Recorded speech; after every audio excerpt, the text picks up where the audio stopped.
So I finally got one of these Sig Sauer P230s that everyone's talking about, you know, the one the military adopted and has some problems.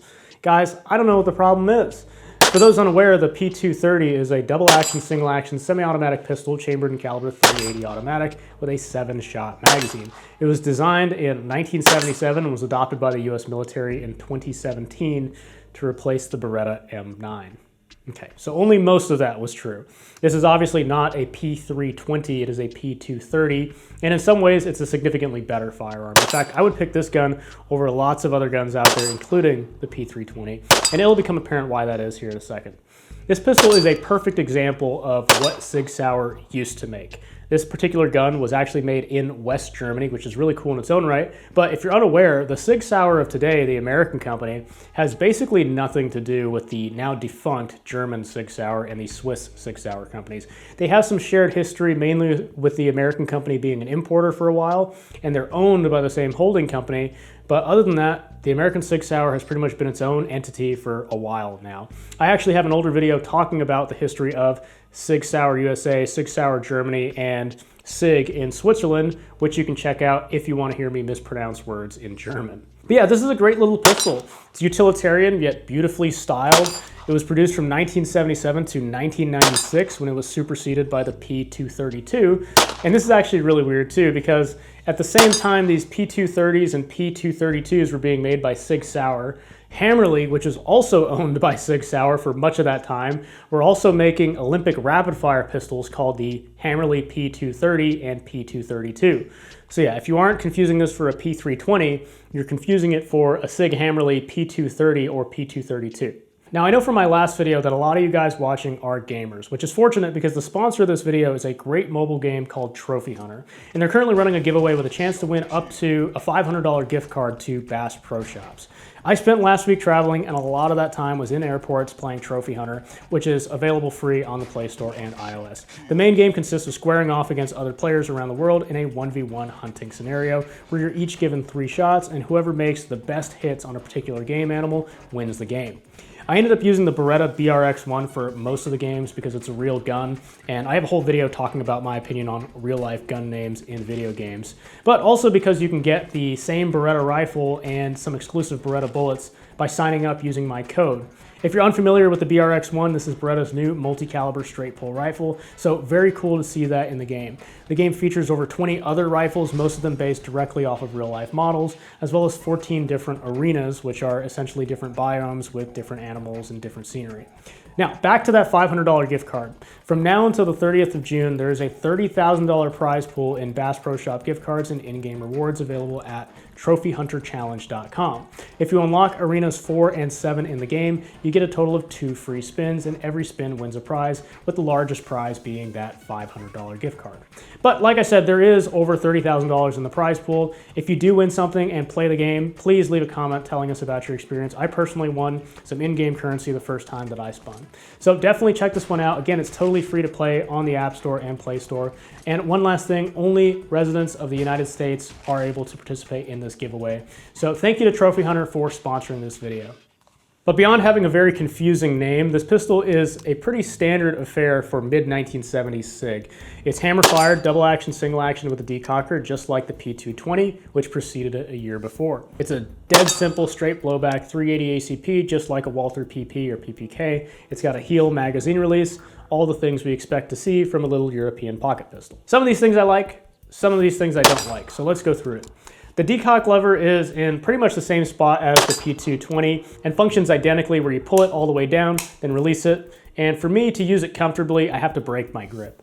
Also, it being frame mounted, and with pretty much every frame mounted decocker system out there that I know of, they always drop the hammer to half cock, which I don't prefer because I can manually drop the gun to half cock with pretty close to 0 risk of accidental discharge. All you have to do is remove your finger from the trigger once the hammer starts going forward, and it'll always drop to half cock.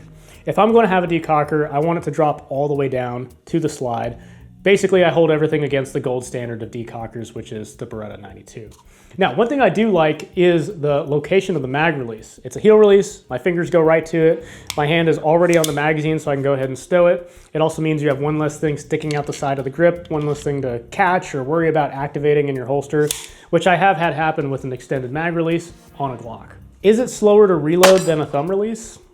Yeah, probably. But guess what? I've only got one magazine, so let's not pretend that everything has to conform to this idea that we're like John Wick and a slightly faster reload is going to be the difference between life or death, right? I'm putting this thing in my pants and going to the grocery store, not Vietnam. Now, another thing about this pistol that I don't really know how to feel about is the lack of a slide stop, slide release, slide lock, whatever you want to call it.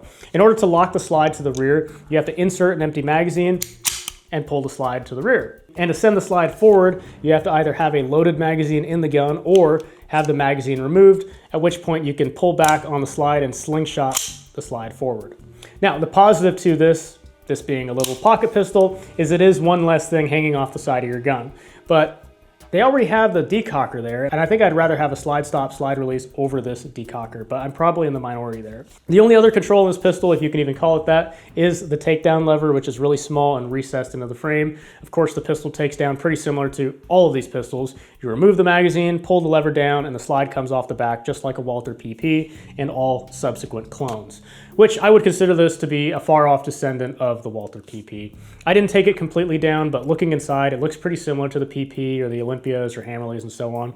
If it ain't broke, don't fix it seems to be the mantra of designing any of these small blowback 380s. So let's talk about the shooting experience, because this pistol shoots really well.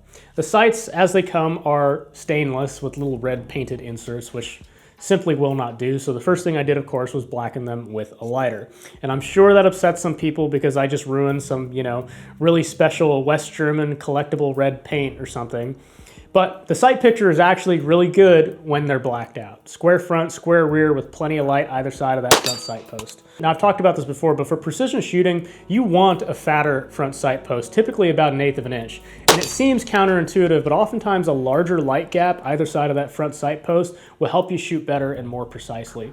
Russian 50-meter Olympic pistol shooters used to often have a 1:1 or 1:1 ratio of light front sight light on their free pistols.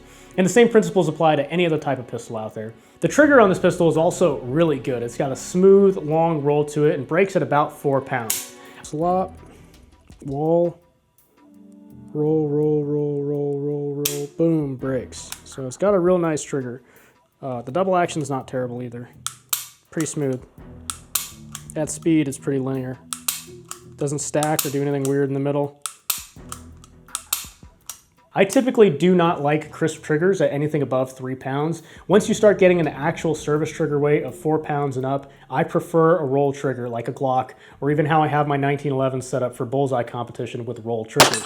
That's actually a big misconception about bullseye guns. People think that bullseye guns have super light, super crisp triggers. In reality, bullseye guns have 3.5 to 4 pound triggers by requirement, and most people, from what I can tell, actually shoot some kind of a roll trigger over a crisp trigger. That can be its own separate video, honestly, but one thing I will say about this particular trigger is that the trigger reach is far too short for me. My finger goes all the way through the trigger guard, and I end up wasting a lot of energy just pressing into the frame. It doesn't affect me much for precision or slow fire, but it absolutely was throttling me and wanting to shoot faster, because instead of having a nice 4 pound roll trigger like I'm used to, it felt more like 6 pounds with how much energy I was wasting. If I was going to shoot this long term, I would absolutely need to fill in this back portion of the grip, possibly get wider grips, just something to fill out my hand a little bit more so I can actually pull the trigger with my first joint rather than the second knuckle or whatever I'm using right now. In fact, some better grips would benefit this pistol for the recoil impulse as well. Even though it's 380 and doesn't have a lot of recoil, this thing actually kind of wants to bite you right at the web of your hand because of how narrow and square the grip is. This particular area where the frame pokes through the grips was where I was feeling pretty much all of the recoil. Also, as is typical of many pistols of this size, it's a little awkward to shoot with 2 hands. I think I shot a total of 10 shots with 2 hands because there's just not a whole lot to grasp. And my trigger finger was running into my other hand the whole time, which was super annoying. When it comes to many of these types of pistols, they're just much better to shoot one-handed, and it's part of the reason why it's so important to have just as much confidence and ability shooting one-handed as you do shooting two-handed. Lots of these tiny guns will have all sorts of problems induced just from having your other hand on the gun. Early lockbacks, not locking back, riding the slide, all sorts of problems trying to make this gun fit into a two-handed doctrine. So the best way to avoid that is to shoot it one-handed. Now, one other thing about this gun that really impressed me was its accuracy. With very little effort, I put down a damn near X-ring size group at 25 yards on a B8, so about 2 inches total, holes touching, all that sort of stuff. My second string of 5 introduced a flyer that was way out, and another shot that was also out, but not super far out. I know those 2 flyers were entirely my fault. I especially saw the high right one. And this gun having a fixed barrel, it's absolutely going to be a laser beam. I guess one of these must be a double. So I didn't have any shots that felt wild. Looks like there's maybe 2 in this hole. So I was aiming here at the bottom of the 8 ring, and I was hitting top of the 8 ring. So yeah, it's hitting about 8 inches high, which is about what I guessed from just shooting the steel over here. That steel plate is 8 inches.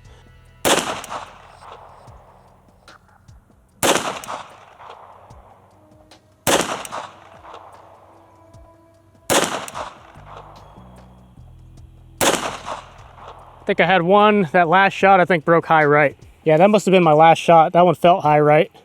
I mean, that's damn near X-ring at 25 yards. But if you notice from the group, this gun seems to be zeroed a little high. I was actually aiming below the bullseye at this distance and hitting the top of the bullseye into the 8 ring. So it was about 7 or 8 inches high at that distance.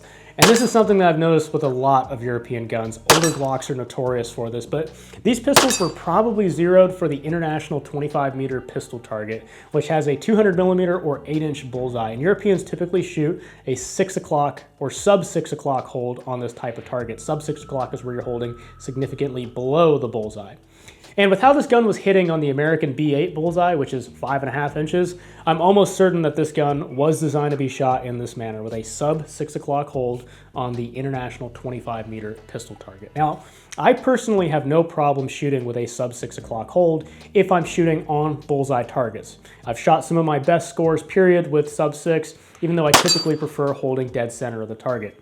But for carry guns, I pretty much uniformly want them to hit point of aim, point of impact at 50 yards, which usually means I'm a little high at 25 yards and like 8 inches low at 100 yards. This pistol is hitting way higher than that. A deep sub 6 on an 8-inch bullseye at 25 meters is like a 200-yard zero if you're holding center. So yeah, that slowed me way down on the steel because instead of aiming right in the white target, I was aiming in the grass, which meant it was way harder for me to see my sight alignment.